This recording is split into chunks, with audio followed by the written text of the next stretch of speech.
Bom kar začel. Evo. Lep pozdrav. Takole. Začnemo. Dovolite, ne? Jaz sem si danes tako zamislil, da bomo najprej hitro pogledali, kakšne barve je koža, potem kako te barve dobimo in na koncu, kaj s temi barvami počnemo, ne? Na figuri. Okay? Tako da, kar boste od mene slišali, bo predvsem za kožni del figure. Okay? Želim pri tem, da zakaj barvamo v bistvu figure, pa zakaj jih rabimo, ne? Na dioramah oziroma za popestritev nekih avionov, tankov in takih stvari, predvsem figure dajo življenje, ne? In figure ustvarjajo neko atmosfero lahko. Ne?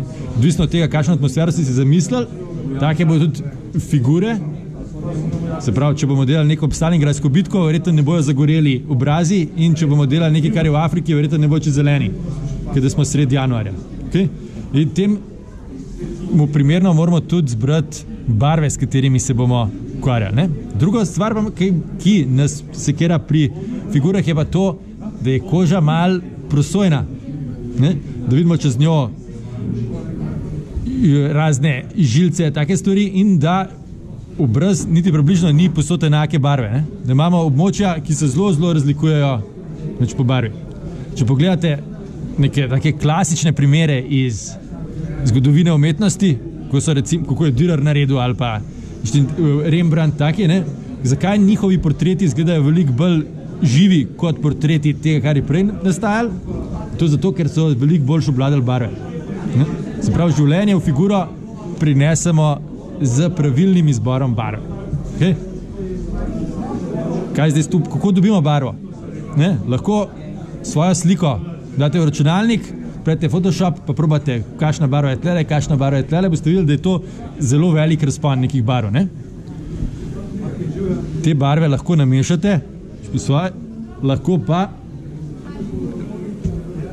vzamete set, kjer so profesionalci to za vas že pripravili. Tako da imate najtemnejšo barvo, najgloblja senca, najsvetlejšo barvo, najvišji highlight, oziroma, kako se to reče. Kako je najsvetlejši odtenek, ja. Se pravi, kjer se svetloba najbolj odbija, ne? Okay, gremo naprej. Kaj zdaj s temi? Ko imamo mi enkrat barve in imamo izbrano figuro, ki jo želimo pobarvati, na njej ni nobenih senc. Če posebej, kaj damo primer, moramo to, kar je bilo oblikovano, se pravi, kar je ta, ki je figuro naredil, hotel poudariti ali pa ne poudariti, lahko mi to bolj ali manj poudarimo še naprej. Okay? In ko se odločamo, kako bomo pobarvali figuro, je zmeri pomembno, da določimo nekaj, odkud prihaja svetloba. Ker to, odkud prihaja svetloba, nam povedali, kjeri deli obraza bojo svetli in kjeri deli obraza bojo temni. Okay? Se pravi, zdaj, mi svetlobo lahko izberemo na več načinov. Ponavadi ne osvetljujemo figure v dospodi. Ne? Lahko pa bi tudi. Ne? Ampak za tako vsakdanjo rabo se nekako odločamo za te najbolj generalne osvetlitve. Ker so pač te ene območja zelo svetla, druga pa malo manj. Ne? Temu primerno potem tudi na njih nanašamo barve. Zdaj pa, kako nanašamo barve, pa je tudi odvisno od stila. Nekateri to delajo s ščopičem in tehnike, ne? Tako to s ščopičem naredimo, tako da gremo počas v 2 slojih čez, da dobimo neko kakor tolk enovito površino.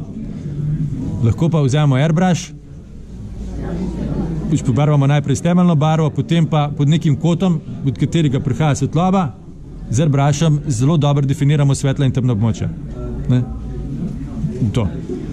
Ne bo tle zdaj nekega velikega karakterja, ampak s tem, ko če z airbrushom to naredimo, bomo pač poudarili to, kar je že na figuri oblikovano. Se pravi, fizične lastnosti te kosa plastike oziroma smole bomo poudarili. Ne? Za življenje, ne? Da izgleda razlika med figurico, ki je tako zelo tehnično pobarvana, da rečem, ne? Da gre od svetlega do temnega, pa nima nekih poudarkov življenjskih, kot male rdečice, pa take stvari, uporabljamo tak set. od začetka do konca, za dodati malo življenja, nekaj dodano vrednosti tem svetom, pa bomo dodali kakšne posebne barve, da poživijo malo to monotonost. Kam gre katera barva, je odvisno od tega, kaj hočemo, kot smo rekli prej, kakšno atmosfero. Če hočemo, da je to neka bolj zimski občutek oziroma neka zimska atmosfera v bolj hladne barve, če hočemo bolj poletno atmosfero toplo, bomo dali toplejše barve oziroma temnejše. Vedeti moramo, da svetloba, kakorkoli pada, odkudkoli prihaja, pada na obraz, ki je sestavljen iz nekih volumnov. In v bistvu, ko barvamo figuro, senčimo te volumne. Zdaj, naredimo večji kontrast, manjši kontrast, meje med temi kontrasti bolj zabrišemo ali manj zabrišemo, to je stvar osebnega stila ali pa potreb, da tako rečem.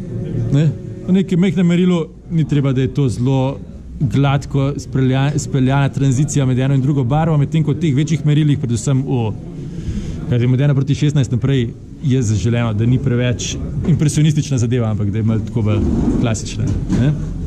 Prav, je končana figura taka, v kateri je zelo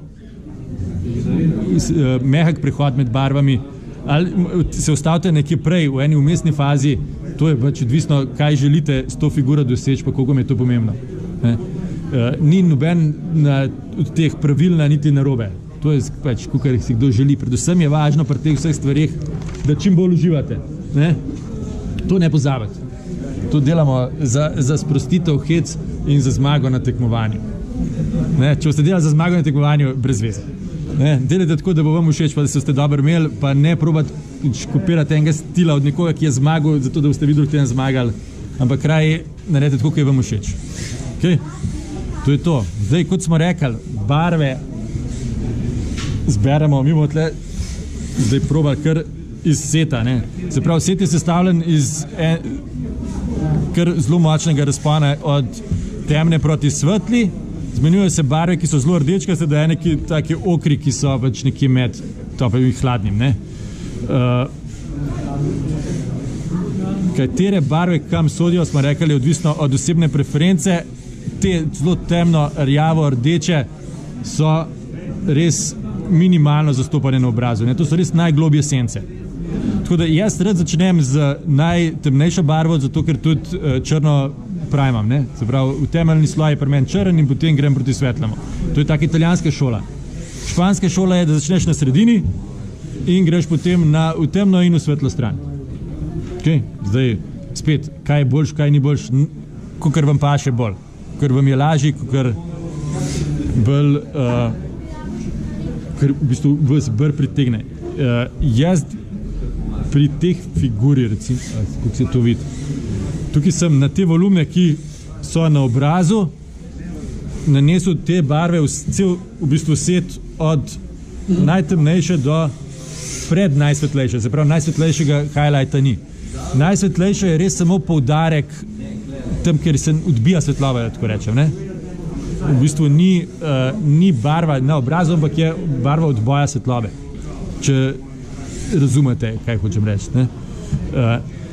Tako da zdaj, ko imamo enkrat osnovno barvo pobarvano, gremo na naslednji sloj. In pri prvem sloju je zelo pomembno, da je barva kakor toliko pokrivna, medtem ko pri naslednjemu, vsaj pri tem stilu krilov, ki ga jaz uporabljam, je barva mlečne konsistence. Ni pokrivna. Daleč od tega, da bi pokrivala karkoli. Tako da, zato tudi jaz uporabljam relativno debele čopiče.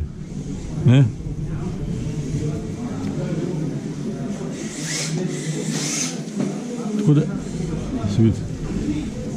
Tako je, nekako takole, da papir obarva, ne pokrije pa barva popolnoma. Se pravi, v bistvu z translucentno barvo, z rahlo prosojno barvo nanašam zdaj na območja, kjer mislim, da sodi ta barva.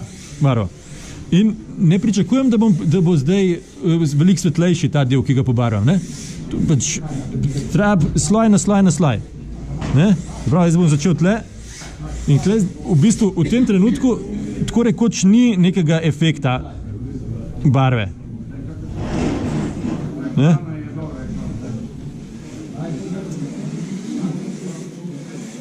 Ampak to me nič ne skrbi. Vem, da bo počas se bo poznal. Zdaj bom pobarval v bistvu vse, razen res najglobjih senc. Tam, kjer pričakujem, da bo najglobja senca, to je pod nosom, pod arkadami in pod brado. So najglobje sence, ti bom pustil v tej osnovni temno-rjavi barvi, vse ostalo bom pa barvo s tole rdečkasto.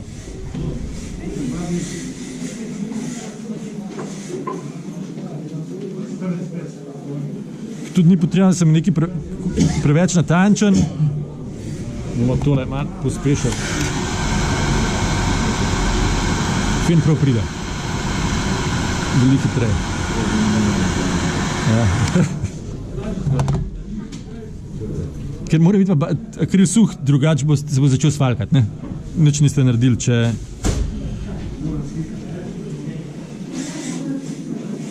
In to gre na vse.